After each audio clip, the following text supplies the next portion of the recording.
วัดป่าพุทธาชินาวงศาราม รุ่งเรืองรองส่องแสงพระธรรม สุดเลิศล้ำผู้ถิ่นธานี ผู้คนไกลๆรวมเติมบารมีด้วยศรัทธานำพาชีวีให้ลูกนี้สุขีเรื่อยมา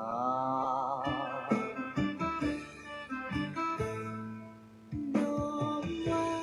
องค์พระครูอภิรักษ์ชินวงศ์ท่านผู้คอยหนุนนำดำรง จิตจะลงพระศาสนาบุญบา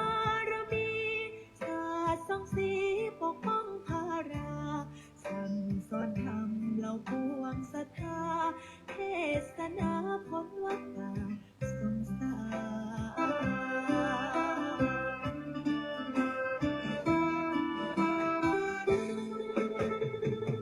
จอมราชันองค์มหาวชิราลงกรณ์ผู้ทรงเป็นนิ่งมาหิสอนบุญบอนคุ้มครอบเพศพันธ์ใน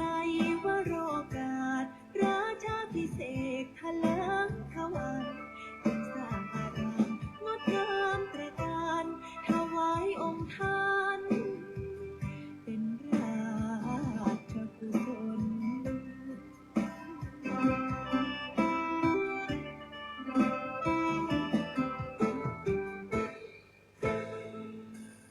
วัดป่าพุทธาชินาวงศา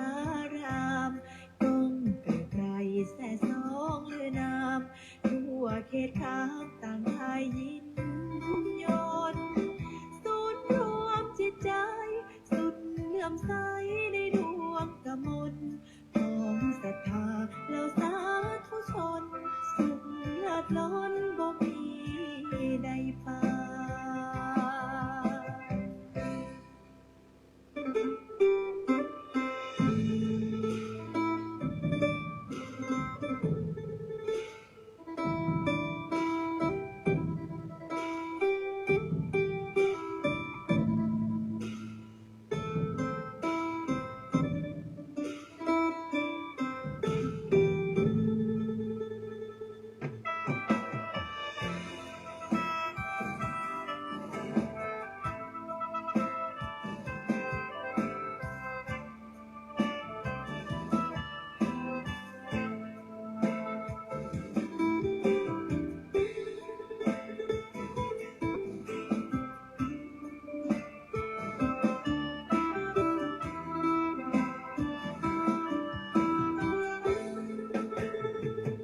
จอ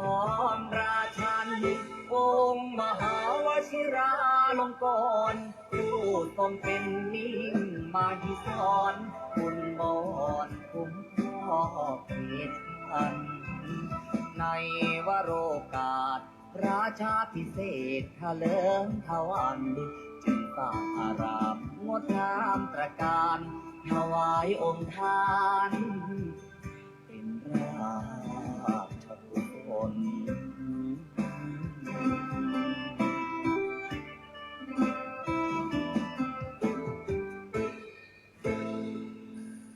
ถึง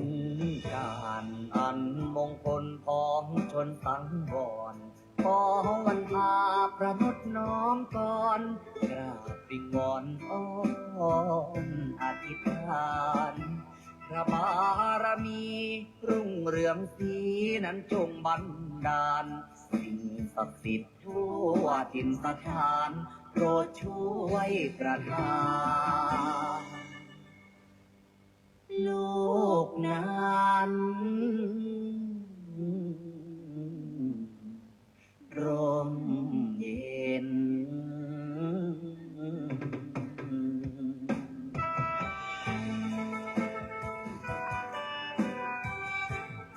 ขอความ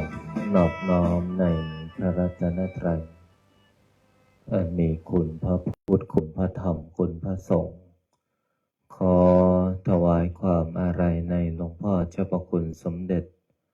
พระพุทธชินวงศ์องค์อดีตเจ้าวาดวัด พิชยญาติการาม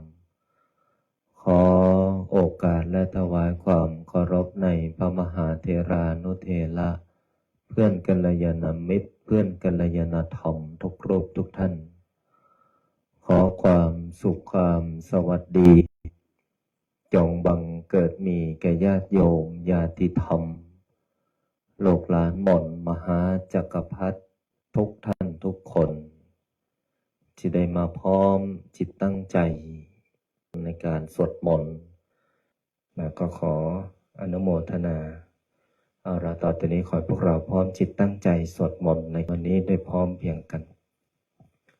พุทธังชีวิตังเมปุเชมิธัมมังชีวิตังเมปุเชมิสังฆังชีวิตังเมปุเชมิพุทธังวันทามิธัมมังวันทามิสังฆังวันทามิคูปัญชาอาจาริยคุณังวันทามิมาตาปิตุคุณังวันทามิภาไตรสิกขาคุณังวันทามินะโมตัสสะภะคะวะโตอะระหะโตสัมมาสัมพุทธัสสะนะโมตัสสะภะคะวะโตอะระหะโตสัมมาสัมพุทธัสสะนะโมตัสสะภะคะวะโตอะระหะโตสัมมาสัมพุทธัสสะพุทธังสรณังคัจฉามิธัมมังสรณังคัจฉามิสังฆังสรณังคัจฉามิทุติยมปิพุทธังสรณังคัจฉามิทุติยมปิธัมมังสรณังคัจฉามิทุติยมปิสังฆังสรณังคัจฉามิตติยมปิพุทธังสรณังคัจฉามิตติยมปิธัมมังสรณังคัจฉามิตติยมปิสังฆังสรณังคัจฉามิปานาติปาตาเวรมณีสิกขาปัฏฐานสมาธิยามิอาทินนาทานาเวรมณีสิกขาปัฏฐานสมาธิยามิกาเมสุมิจฉาจาราเวรมณีสิกขาปัฏฐานสมาธิยามิโมสาวาทาเวรมณีสิกขาปัฏฐานสมาธิยามิสุราเมรยามัจจาปมาทฐานาเวรมณีสิกขาปัฏฐานสมาธิยามิอิมานิปัญจสิกขาปัฏฐานิสมาธิยามิอิมานิปัญจสิกขาปัฏฐานิสมาธิยามิอิมานิปัญจสิกขาปัฏฐานิสมาธิยามิสีเลนะสุขติงยันติสีเลนะโภคสัมปทาสีเรนะนิพุติงยันติตัสมามิโสทะเย นะโมตัสสะภะคะวะโตอะระหะโตสัมมาสัมพุทธัสสะนะโมตัสสะภะคะวะโตอะระหะโตสัมมาสัมพุทธัสสะนะโมตัสสะภะคะวะโตอะนะโมโพธิสัตว์โตอะยาอิติภะคะวานะโมโพธิสัตว์โตพรหมปัญโยนะโมโพธิสัตว์โตพรหมปัญโยนะโมโพธิสัตว์โตพรหมปัญโยโยโทโสโมหะจิตเตนาภูนทัสมิงปาปะกะโตมายากามะทะเมกะตังโทสังสัพพะปะปังวินาสันโตโยโทโสโมหะจิตเตนาธรรมสมิงปาปะกะโตมายากามะทะเมกะตังโทสังสัพพะปะปังวินาสันโตโยโทโสโมหะจิตเตกัสสมิงปาปะกะโตมายากามะทะเมกะตังโทสังสัพพะปะปังวินาสันโตนะโมตัสสะภะคะวะโตอะระหะโตสัมมาสัมพุทธัสสะนะโม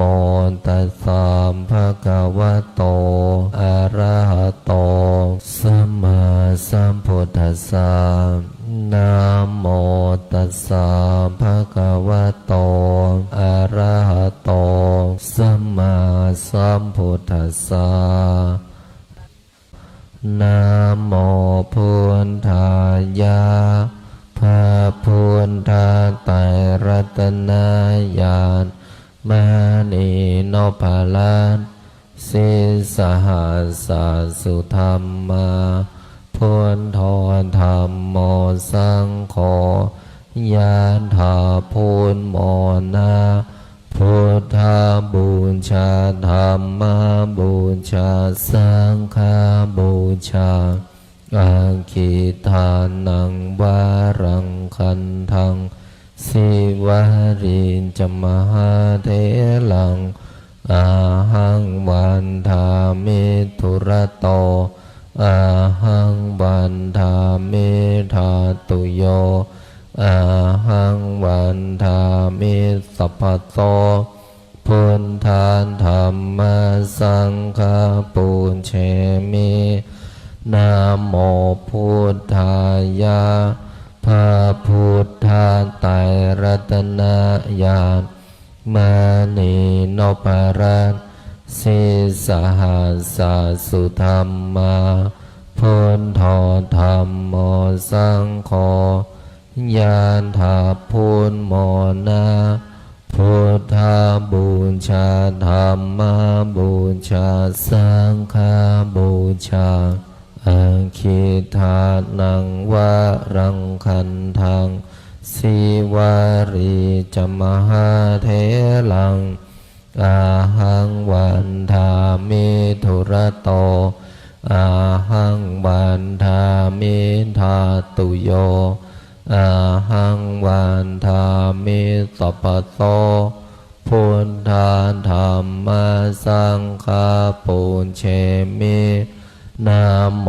พุทธายะพระพุทธไตรรัตนญาณมณีโนภาลัสสิสหัสสะสุธรรมาพุทโธธรรมโม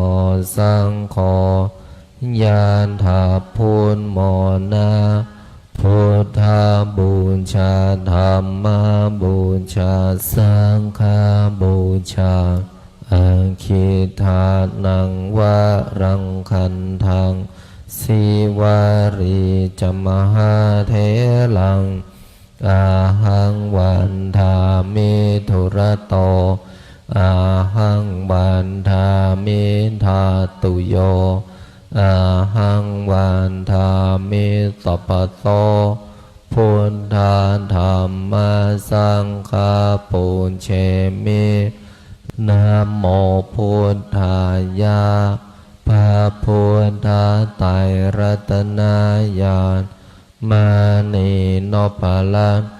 สิสหัสสุธรรมาพุทโธธรรมโมสังโฆยะถาพุทโมนาพุทธาบูชาธรรมบูชาสังฆบูชาอาคิทานังวารังคันทังสิวาริจมหาเทลังอาหังวันระโตอาหังวันทามิธาอาหังวันทามิสัพพโสพุทธาธรรมสังฆาปุญเชมินะโมพุทธายะพระพุทธไตรรัตนญาณมานีโนภรันสิสหัสสุธรรมาพุทโธธรรมโมสังโฆยะถาพุทโมนาพุทธาบูชาธรรมบูชาสังฆบูชาอาคิทานังวารังคันทังสิวาริจมหาเทลังอาหังวันทามิธุระโตหังวันทามิธาตุโยอาหังวันทามิสัพพโสพุทธาธรรมสังฆาปุญเชมินะโมพุทธายะพระพุทธไตรรัตนญาณมานีโนภลังสิสหัสสุธรรมาพุทโธธรรมโมสังโฆยะถาพุทโมนาพุทธาบูชาธรรมบูชาสังฆบูชาอาคิทานังวารังคันทังสิวาริจมหาเทลังอาหังวันทามิธุระโต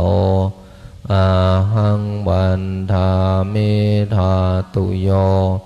อาหังวันทามิสัพพโสพุทธาธรรมสังฆาปุญเชมินะโมพุทธายะพระพุทธไตรรัตนญาณมานีโนภลังสิสหัสสุธรรมาพุทโธธรรมโมสังโฆยะถาพุทโมนาพุทธาบูชาธรรมบูชาสังฆบูชาอาคิทานังวารังคันทังสิวาริจมหาเทลังอาหังวันทามิธุระโตอาหังวันทามิธาตุโยอาหังวันทามิสัพพโสพุทธาธรรมสังฆาปุญเชมินะโมพุทธายะพระพุทธไตรรัตนญาณมานีโนภลังสิสหัสสุธรรมาพุทโธธรรมโมสังโฆยะถาพุทโมนาพุทธาบูชาธรรม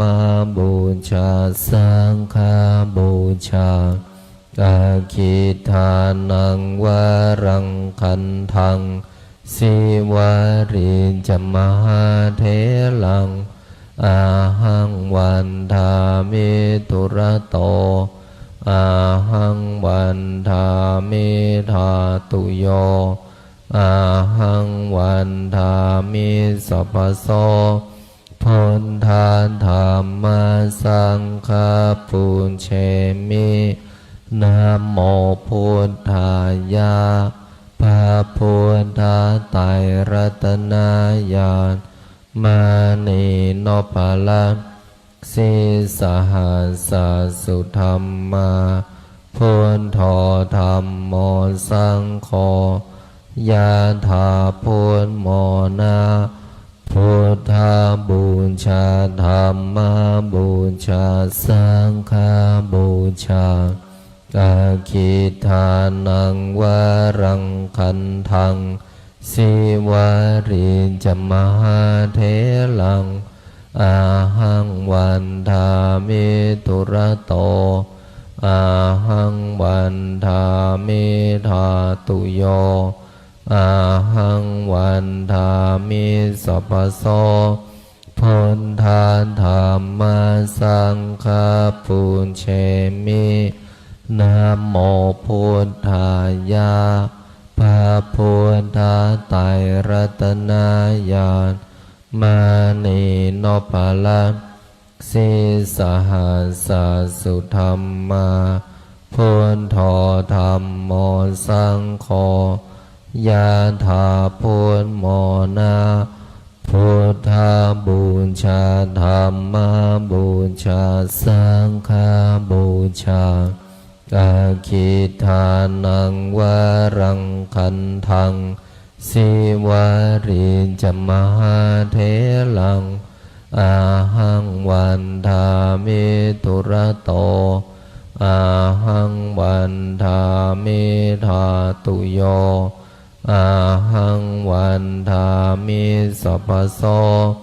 พุทธาธัมมาสังฆาปุญเชมินะโมพุทธายะพระพุทธไตรรัตนญาณมานีโนปะละสิสหัสสะสุธรรมาพุทโธธัมโมสังโฆยะถาพุทโม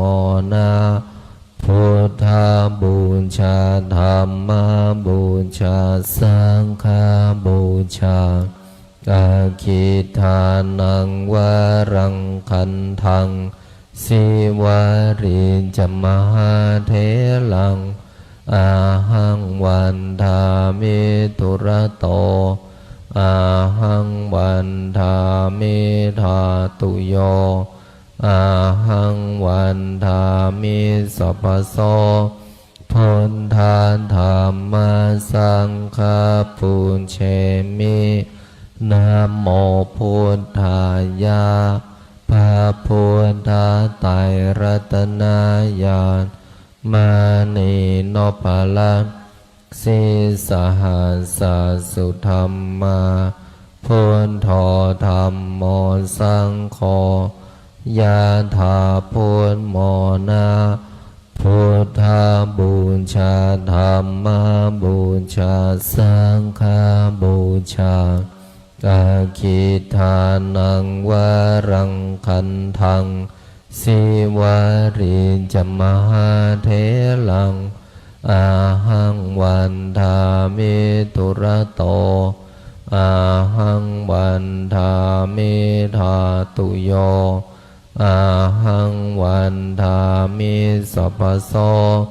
พุทธาธัมมาสังฆาปุญเชมินะโมพุทธายะ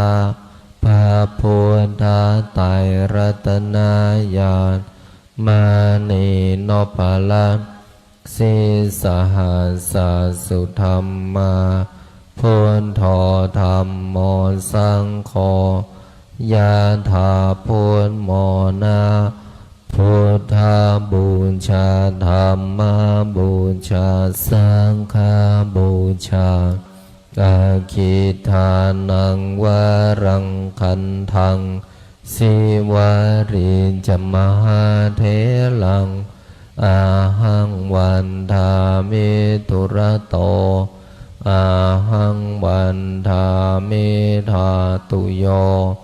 อาหังวันทามิสัพพโสพุทธาธัมมาสังฆาปุญเชมินะโมพุทธายะพระพุทธไตรรัตนญาณมานีโนปะละสิสหัสสะสุธรรมาพุทโธธัมโมสังโฆยะถาพุทโมนะพุทธาบูชาธัมมาบูชาสังฆาบูชาอาคิทานังวารังคันทังสิวาริจมหาเทลังอาหังวันทามิตุระโตอาหังวันทามิธาตุโยอาหังวันทามิสัพพโสพุทธาธัมมาสังฆาปุญเชมินะโมพุทธายะพระพุทธไตรรัตนญาณมานีโนปะละสิสหัสสะสุธรรมาพุทโธธัมโมสังโฆยะถาพุทโมนะพุทธาบูชาธัมมาบูชาสังฆาบูชาอาคิทานังวารังคันทังสิวาริจมหาเทลังอาหังวันทามิตุระโตอาหังวันทามิธาตุโยอาหังวันทามิสัพพโสพุทธาธัมมาสังฆาปุญเชมินะโมพุทธายะพระพุทธไตรรัตนญาณมานีโนปะละสิสหัสสะสุธรรมาพุทโธธัมโมสังโฆยะถาพุทโมนะพุทธาบูชาธัมมาบูชาสังฆาบูชาอาคิทานังวารังคันทังสิวาริจมหาเทลังอาหังวันทามิตุระโตอาหังวันทามิธาตุโยอาหังวันทามิสัพพโสพุทธาธัมมาสังฆาปุญเชมินะโมพุทธายะพระพุทธไตรรัตนญาณมานีโนปะละสิสหัสสะสุธรรมาพุทโธธัมโมสังโฆยะถาพุทโมนะพุทธาบูชาธัมมาบูชาสังฆาบูชาอาคิทานังวารังคันทังสิวาริจมหาเทลังอาหังวันทามิตุระโตอาหังวันทามิธาตุโยอาหังวันทามิสัพพโสพุทธาธัมมาสังฆาปุญเชมินะโมพุทธายะพระพุทธไตรรัตนญาณมานีโนปะละสิสหัสสะสุธรรมาพุทโธธัมโมสังโฆยะถาพุทโมนะพุทธาบูชาธัมมาบูชาสังฆาบูชาอาคิทานังวารังคันทัง สิวาริจมหาเทลังอาหังวันทามิทุระโตอาหังวันทามิธาตุโยอาหังวันทามิสัพพโสพุทธาธัมมาสังฆาปุญเชมินะโมพุทธายะพระพุทธไตรรัตนญาณ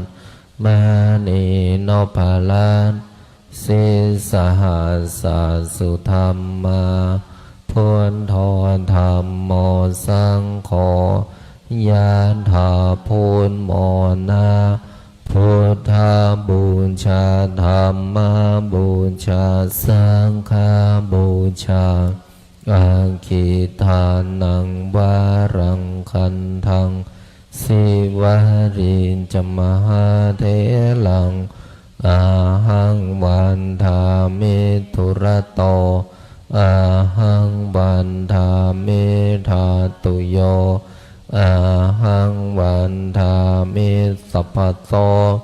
พุทธาธัมมาสังฆาปุญเชมินะโมพุทธายะพระพุทธไตรรัตนญาณมานีโนภารันสิสหัสสะสุธรรมาพุทโธธรรมโมสังโฆญาณาพุทโมนาพุทธาบูชาธรรมบูชาสังฆบูชาอาคิทานังวารังคันทังสิวาริจมหาเทลังอาหังวันทามิทุระโตอาหังวันทามิธาตุโยอาหังวันทามิสัพพโสพุทธาธัมมาสังฆาปุญเชมินะโมพุทธายะพระพุทธไตรรัตนญาณมานีโนภารันสิสหัสสะสุธรรมาพุทโธธรรมโมสังโฆญาณาพุทโมนาพุทธาบูชาธรรมบูชาสังฆบูชาอาคิทานังวารังคันทังสิวาริจมหาเทลังอาหังวันทามิทุระโตอาหังวันทามิธาตุโยอาหังวันทามิสัพพโสพุทธาธัมมาสังฆาปุญเชมินะโมพุทธายะพระพุทธไตรรัตนญาณมานีโนภาลันสิสหัสสะสุธรรมาพุทโธธรรมโมสังโฆญาณาพุทโมนาพุทธาบูชาธรรมบูชาสังฆบูชา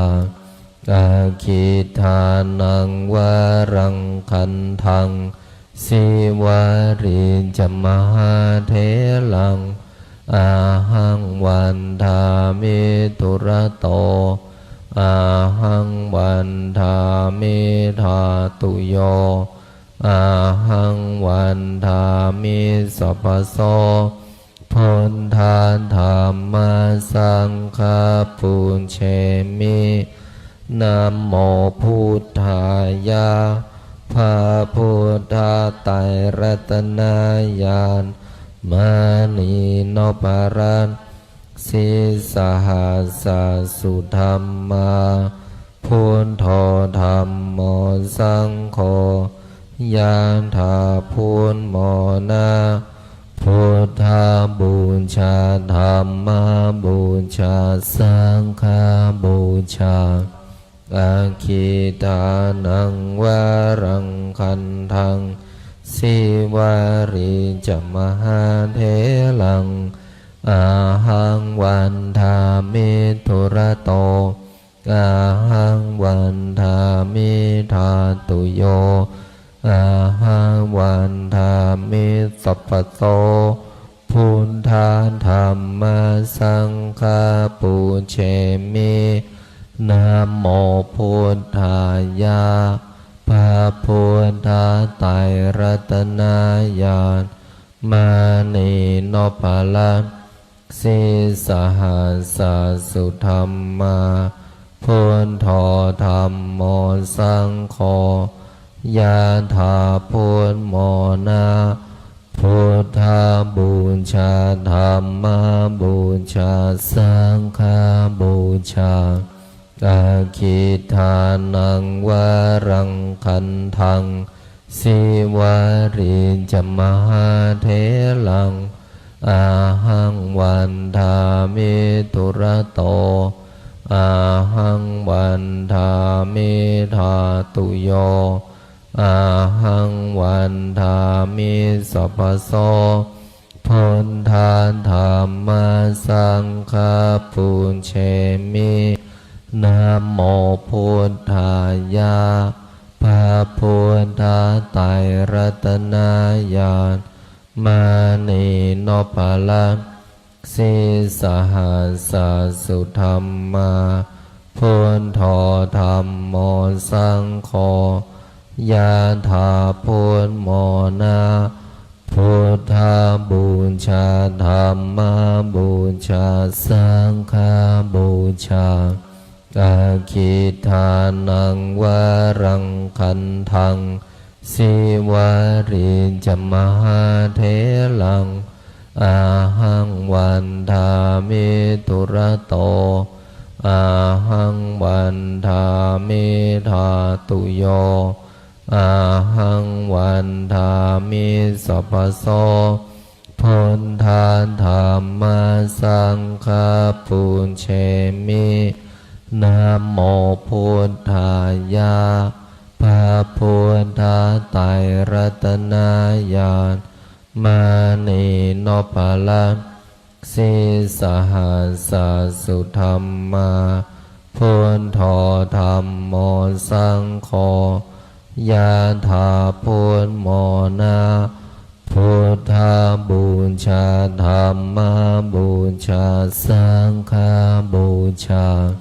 อาคิทานังวารังคันทังสิวาริจมหาเทลังอาหังวันทามิทุระโตอาหังวันทามิธาตุโย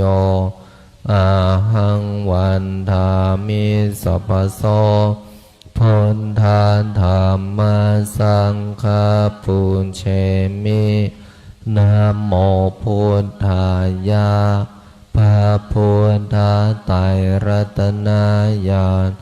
มานีโนภาลังสิสหัสสุธรรมาพุทโธธรรมโมสังโฆยะถาพุทโมนาพุทธาบูชาธรรมบูชาสังฆบูชาอาคิทานังวารังคันทังสิวาริจมหาเทลังอาหังวันทามิทุระโตอาหังวันทามิธาตุโยอาหังวันทามิสัพพโสพุทธาธรรมสังฆาปุเชมินะโมพุทธายะพระพุทธไตรรัตนญาณมานีโนภาลังสิสหัสสุธรรมาพุทโธธรรมโมสังโฆยะถาพุทโมนาพุทธาบูชาธรรมบูชาสังฆบูชาอาคิทานังวารังคันทัง สิวาริจมหาเทลังอาหังวันทามิตุระโตอาหังวันทามิธาตุโยอาหังวันทามิสัพพโสพุทธาธัมมาสังฆาปุญเชมินะโมพุทธายะพระพุทธไตรรัตนญาณมานีโนภลังสิสหัสสุธรรมาพุทโธธัมโมสังโฆยะถาพุทโมนาพุทธาบูชาธัมมาบูชาสังฆาบูชาอาคิทานังวารังคันทังสิวาริจมหาเทลังอาหังวันทามิตุระโตอาหังวันทามิธาตุโยอาหังวันทามิสัพพโสพุทธาธัมมาสังฆาปุญเชมินะโมพุทธายะพระพุทธไตรรัตนญาณมานีโนภลังสิสหัสสุธรรมาพุทโธธัมโมสังโฆยะถาพุทโมนาพุทธาบูชาธัมมาบูชาสังฆาบูชาอาคิทานังวารังคันทังสิวาริจมหาเทลังอาหังวันทามิตุระโตอาหังวันทามิธาตุโยอาหังวันทามิสัพพโสพุทธาธัมมาสังฆาปุญเชมินะโมพุทธายะพระพุทธไตรรัตนญาณมานีโนภลังสิสหัสสุธรรมาพุทโธธัมโมสังโฆยะถาพุทโมนาพุทธาบูชาธัมมาบูชาสังฆาบูชาอาคิทานังวารังคันทังสิวาริจมหาเทลังอาหังวันทามิตุระโตอาหังวันทามิธาตุโยอาหังวันทามิสัพพโสพุทธาธัมมาสังฆาปุญเชมินะโมพุทธายะพระพุทธไตรรัตนญาณมานีโนภลังสิสหัสสุธรรมาพุทโธธัมโมสังโฆยะถาพุทโมนาพุทธาบูชาธัมมาบูชาสังฆาบูชาอาคิทานังวารังคันทังสิวาริจมหาเทลังอาหังวันทามิตุระโตอาหังวันทามิธาตุโยอาหังวันทามิสัพพโสพุทธาธัมมาสังฆาปุญเชมินะโมพุทธายะพระพุทธไตรรัตนญาณมานีโนภลังสิสหัสสุธรรมาพุทโธธัมโมสังโฆยะถาพุทโมนาพุทธาบูชาธัมมาบูชาสังฆาบูชาอาคิทานังวารังคันทัง สิวาริจมหาเทลังอาหังวันทามิตุระโตอาหังวันทามิธาตุโยอาหังวันทามิสัพพโสพุทธาธัมมาสังฆาปุญเชมินะโมพุทธายะพระพุทธไตรรัตนญาณมานีโนภลังสิสหัสสะสุธรรมาพุทโธธัมโมสังโฆยะถาพุทโมนาพุทธาบูชาธัมมาบูชาสังฆาบูชาอาคิทานังวารังคันทังสิวาริจมหาเทลังอาหังวันทามิตุระโตอาหังวันทามิธาตุโยอาหังวันทามิสัพพโสพุทธาธัมมาสังฆาปุญเชมินะโมพุทธายะพระพุทธไตรรัตนญาณมานีโนภลังสิสหัสสะสุธรรมาพุทโธธัมโมสังโฆยะถาพุทโมนาพุทธาบูชาธัมมาบูชาสังฆาบูชาอาคิทานังวารังคันทังสิวาริจมหาเทลังอาหังวันทามิตุระโตอาหังวันทามิธาตุโย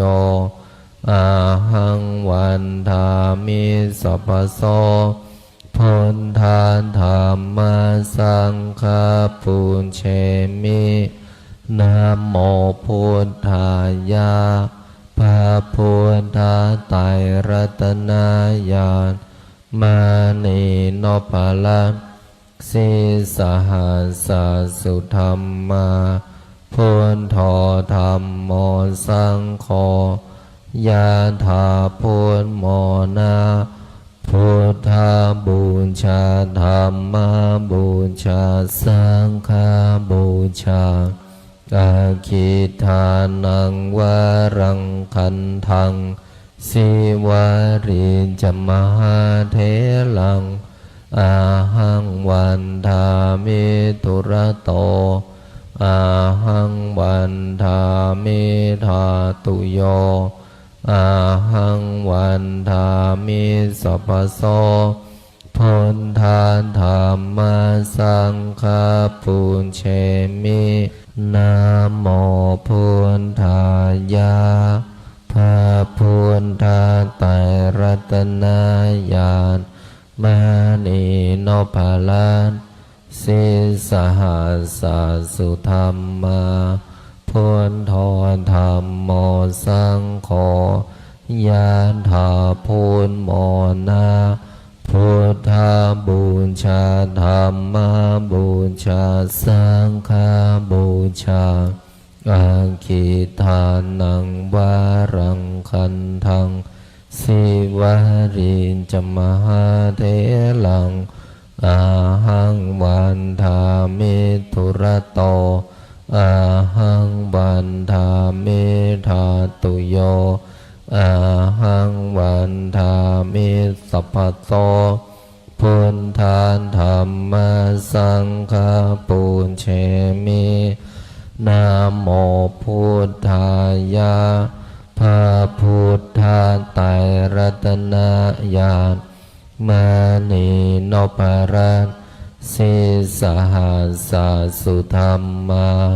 พุทโธธัมโมสังโฆยะถาพุทโมนาพุทธาบูชาธัมมาบูชาสังฆาบูชาอาคิทานังวารังคันทัง สิวารีจมหาเทลังอาหังวันทามิธุระโตอาหังวันทามิธาตุโยอาหังวันทามิสัพพโส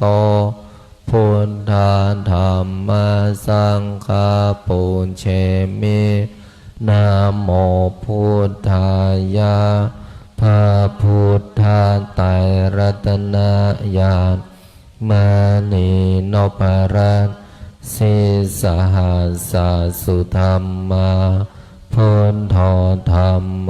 สังโฆญาณถาพุทโมนาพุทธาบูชาธัมมาบูชาสังฆาบูชาอาคิทานังวะรังคันทังสิวารีจมหาเทลังอาหังวันทามิธุระโตอาหังวันทามิธาตุโยอาหังวันทามิสัพพโสพุทธาธัมมาสังฆาปุญเชมินะโมพุทธายะพระพุทธาไตรรัตนญาณมานีนพรัตน์สิสหัสสสุธรรมาพุทโธธัมโมสังโฆญาณถาพุทโมนาพุทธาบูชาธัมมาบูชาสังฆาบูชาอาคิทานังวะรังคันทังสิวารีจมหาเทลังอาหังวันทามิธุระโตอาหังวันทามิธาตุโยอาหังวันทามิสัพพโสพุทธาธัมมาสังฆาปุญเชมินะโมพุทธายะพระพุทธาไตรรัตนญาณมานีนพรัตน์สิสหัสสสุธรรมาพุทโธธัมโมสังโฆญาณถาพุทโมนาพุทธาบูชาธัมมาบูชาสังฆาบูชาอาคิทานังวะรังคันทังสิวารีจมหาเทลังอาหังวันทามิธุระโตอาหังวันทามิธาตุโยอาหังวันทามิสัพพโสพุทธาธัมมาสังฆาปุญเชมินะโมพุทธายะพระพุทธาไตรรัตนญาณมานีนพรัตน์สิสหัสสสุธรรมาพุทโธธัมโมสังโฆญาณถาพุทโมนาพุทธาบูชาธัมมาบูชาสังฆาบูชาอาคิทานังวะรังคันทังสิวารีจมหาเทลังอาหังวันทามิธุระโตอาหังวันทามิธาตุโยอาหังวันทามิสัพพโสพุทธาธัมมาสังฆาปุญเชมินะโมพุทธายะพระพุทธาไตรรัตนญาณมานีนพรัตน์สิสหัสสสุธรรมาพุทโธธัมโมสังโฆญาณถาพุทโมนาพุทธาบูชาธัมมาบูชาสังฆา คิทานังวะรังคันทังสิวาริจมหาเทลังอาหังวันทาเมตุระโตอาหังวันทาเมธาตุโยอาหังวันทาเมสัพพโตพุทธธรรมสังฆปุญเชมิสัมเพพุทธาสัมเพธัมมาสัมเพสังฆาปะลาปัตตาปัจเจกานันจะยังพรังอรหันตานันจะเตเชนาราคัมพันธามิสัมภาโสสัพเพพุทธาสัมเพธัมมาสัมเพสังฆาพระปัตตาปัจเจกานันจะยังพรังอรหันตานันจะเตเชนาราคัมพันธามิสัมภาโสสัมเพพุทธาสัมเพธัมมาสัมเพสังฆาพละปันตาปัญเจกานันจะยังพรังอรหันตานันจะเตเชนาราคัมพันธามิสัมภาโสพุทธังอธิฐามิธัมมังอธิฐามิสั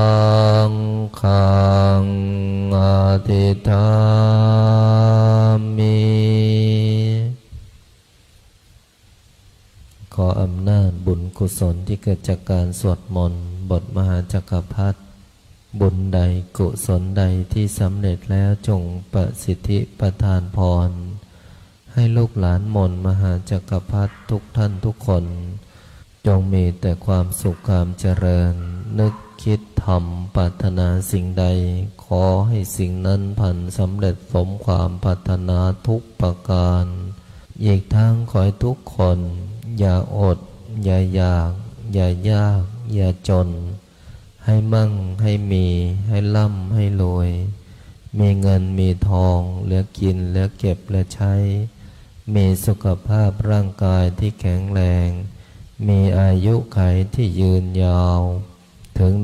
100 ปีทุกท่านทุกคนเทินขออนุโมทนากราบลาพระรัตนตรัยได้พร้อมเพียงกัน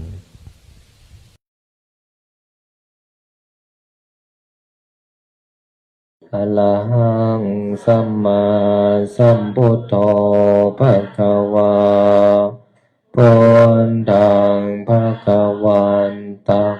อะภิวาเทมิสวากขาโตภะคะวะตะธัมโมธัมมังนามัสสามิสุปฏิปันโนภะคะวะโตสาวกสั